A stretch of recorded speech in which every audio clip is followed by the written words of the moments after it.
तेजस्वी की अगर ताजपोशी होगी तो बिना नीतीश काका के आशीर्वाद का नहीं होगा, ये बात तय मानिए। हाँ, और देखिए बिहार चुनाव में जो दो बातें हमें समझ में आई घूमने के दौरान, एक तो कि लोग अब ये सोच लिए कि नीतीश के विदाई का ये है, कह नहीं रहे हैं लेकिन लोग इसी अनुसार वोट कर, और ये चुनाव नीतीश कुमार का है। और बिहार में जो राजनीतिक मिजाज है उस मिजाज में मोदी कहीं नहीं है। तो मोदी का जो राजनीतिक हैसियत बिहार में है, जदयू ने भी वैसे ही राजनीतिक हैसियत वाले लोगों को उनके साथ खड़ा कर दिया।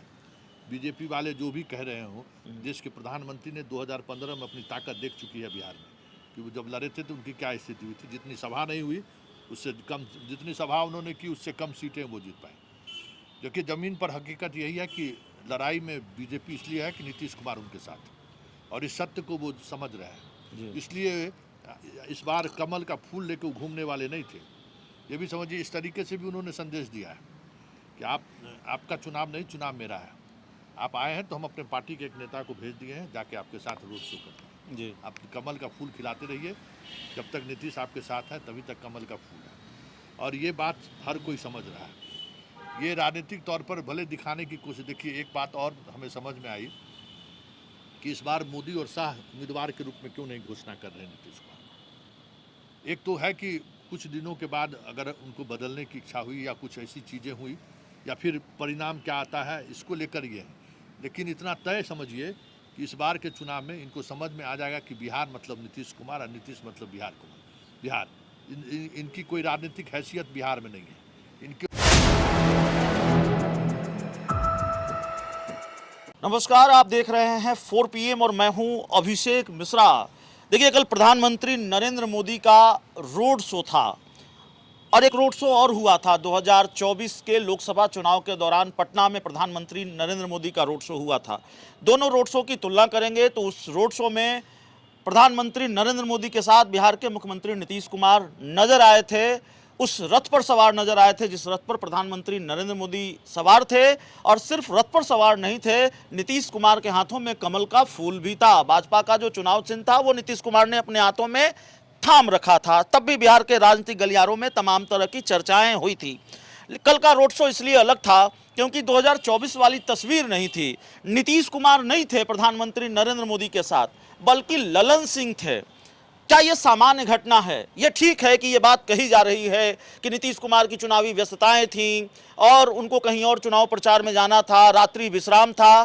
क्या उन व्यस्तताओं को टाला नहीं जा सकता था, या वाकई मामला गंभीर है, इसके राजनीतिक मायने भी हैं? इस सवाल का जवाब तलाशने के लिए हमारे साथ बिहार के बहुत सीनियर जर्नलिस्ट संतोष सर हैं, जिनकी बहुत बारीक नज़र रहती है और जिनके जरिए बिहार की सियासत से जुड़े कई पेचीदे सवालों के जवाब हमने पहले भी तलाशे हैं। बहुत सामान्य घटना है सर, नीतीश कुमार नरेंद्र मोदी के साथ रोड शो में नहीं हैं, उस रथ पर सवार नहीं हैं, उनकी जगह पर ललन सिंह हैं। और तब लोकसभा चुनाव के दौरान तो नीतीश कुमार हाथ में कमल लिए प्रधानमंत्री नरेंद्र मोदी के साथ मौजूद थे रोड शो में। देखिए, उसको इस तरीके से आप देख सकते हैं कि वो चुनाव नरेंद्र मोदी का चुनाव है, ठीक है ना, और ये चुनाव नीतीश कुमार का है। और बिहार में जो राजनीतिक मिजाज है उस मिजाज में मोदी कहीं नहीं है। तो मोदी का जो राजनीतिक हैसियत बिहार में है, जदयू ने भी वैसे ही राजनीतिक हैसियत वाले लोगों को उनके साथ खड़ा कर दिया। बीजेपी वाले जो भी कह रहे हो, देश के प्रधानमंत्री ने 2015 में अपनी ताकत देख चुकी है बिहार में कि वो जब लड़े थे तो उनकी क्या स्थिति हुई थी। जितनी सभा नहीं हुई उससे कम, जितनी सभा उन्होंने की उससे कम सीटें वो जीत पाए। जबकि ज़मीन पर हकीकत यही है कि लड़ाई में बीजेपी इसलिए है कि नीतीश कुमार उनके साथ, और इस सत्य को वो समझ रहे हैं। इसलिए इस बार कमल का फूल लेकर घूमने वाले नहीं थे। ये भी समझिए, इस तरीके से भी उन्होंने संदेश दिया है कि आपका चुनाव नहीं, चुनाव मेरा है। आप आए हैं तो हम अपने पार्टी के एक नेता को भेज दिए हैं, जाके आपके साथ रोड शो करते हैं जी। आप कमल का फूल खिलाते रहिए, जब तक नीतीश आपके साथ है तभी तक कमल का फूल है। और ये बात हर कोई समझ रहा है। ये राजनीतिक तौर पर भले दिखाने की कोशिश, देखिए एक बात और हमें समझ में आई कि इस बार मोदी और शाह उम्मीदवार के रूप में क्यों नहीं घोषणा कर रहे नीतीश कुमार। एक तो है कि कुछ दिनों के बाद अगर उनको बदलने की इच्छा हुई या कुछ ऐसी चीज़ें हुई या फिर परिणाम क्या आता है इसको लेकर ये है। लेकिन इतना तय समझिए कि इस बार के चुनाव में इनको समझ में आ जाएगा कि बिहार मतलब नीतीश कुमार और नीतीश मतलब बिहार इनकी कोई राजनीतिक हैसियत बिहार में नहीं है। इनके उम्मीदवार सबसे ज़्यादा कठिन चुनौती का सामना करना पड़ रहा है। आरजेडी से जहां इनका सीधा फाइट है वहां बड़े भले ही कंफर्ट है। जहां कांग्रेस या अन्य दल वामपंथियों के साथ हैं इनकी स्थिति उस तरीके का नहीं है। कांग्रेस के साथ प्रॉब्लम क्या है वहाँ पे कि कांग्रेस का जो अपना एक जैन जी वाला जो वोटर है ना वो इनको परेशान किए हुए हैं। देख लीजिए जहाँ जहाँ इनके खिलाफ में कांग्रेस, आरजेडी वाले में तो इनका जंगल राज सेट कर जाता है, इसलिए वहाँ इनकी जान इसलिए बची हुई है कि वहाँ नीतीश कुमार खड़े हैं। और एक बात तो देख रहे हैं ना कि इस बीमारी की हालत में सब नेता सब घर बैठा हुआ है। चुनाव नीतीश कुमार का है ना, उस बारिश में तो अकेले यही घूम, न अमित शाह घूम रहे थे, न मोदी, न नड्डा, न राजनाथ सिंह, न क्या कहते हैं योगी। जिसका चुनाव था वो उस दिन 11 कंस्टिट्यूंसी में रोड शो उन्होंने कर दिया।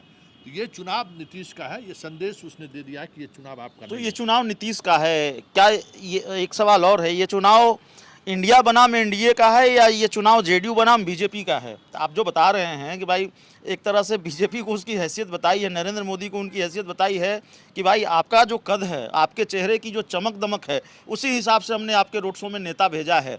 तो बीजेपी जेडीयू के बीच भी चल रहा है। देखिए चलने का सवाल नहीं है, एक बात समझ लीजिए सीधे तौर पर, लोकसभा चुनाव में रथ का कमान किसके पास था? मोदी के पास। जी। बिहार में क्या हुआ? 17 सीट पर लड़े थे ना, 12 पर आ गए। ये 15 सीट पर लड़े थे, 16 पर, मतलब उसमें मान लीजिए किशनगंज सीट का छोड़ ही दीजिए, तो 15 सीट पर वो चुनाव लड़े, 12 इनका चुनाव जीता। और ये ऐसे ऐसे सीट पर चुनाव जीत के आए जहाँ बीजेपी कल्पना नहीं कर सकती थी कि ब्राह्मण को खड़ा कर दिया ये आदमी सीतामढ़ी। आज तक कभी ब्राह्मण वहाँ सांसद नहीं बना, वहाँ से जिता के ये आदमी ले आए। जिसको जहाँ टिकट दिया वो जीत कर आए।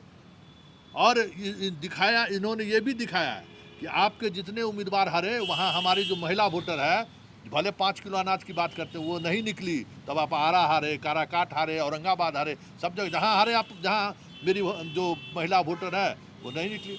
इसलिए बिहार में देखिए तय है। नहीं, अभी आपसे बात करने से पहले मैं गया था, जेडीयू के एमएलसी हैं गुलाम गौस, उनसे बातचीत हो रही थी और जाहिर है जो सवाल मौजूद है कि भाई घोषणा क्यों नहीं हो रही है, जो विपक्ष भी सवाल उठा रहा है, नीतीश कुमार के साथ खेल हो रहा है, अमित शाह कह रहे हैं विधायक दल की बैठक के बाद तय होगा। तो गुलाम गौस ने कहा कि बिना नीतीश कुमार के किसी की भी सरकार नहीं बनेगी। तो मैंने पलटकर सवाल पूछा, आप किसी की क्यों कह रहे हैं? आप ये कहिए कि एनडीए की सरकार नहीं बनेगी।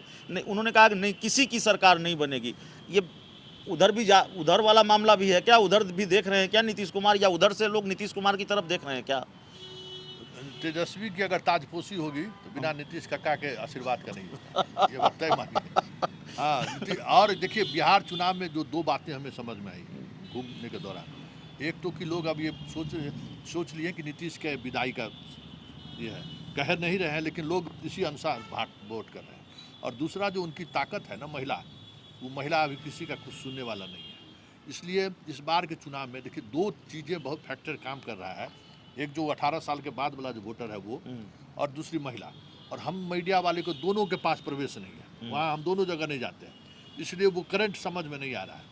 इतना ही समझ लीजिए कि अगर ये जैन जेड जो है ना, जैन जी, अगर जैन जीवा जो अभी राहुल और इनके प्रशांत किशोर के साथ जो थोड़ा बैकफुट पर है, अगर उस चुप हो गया ना तो बिहार में समझ जाइए कि स्वीप कर जाए, क्लीन स्वीप हो जाएगा एनडीए का।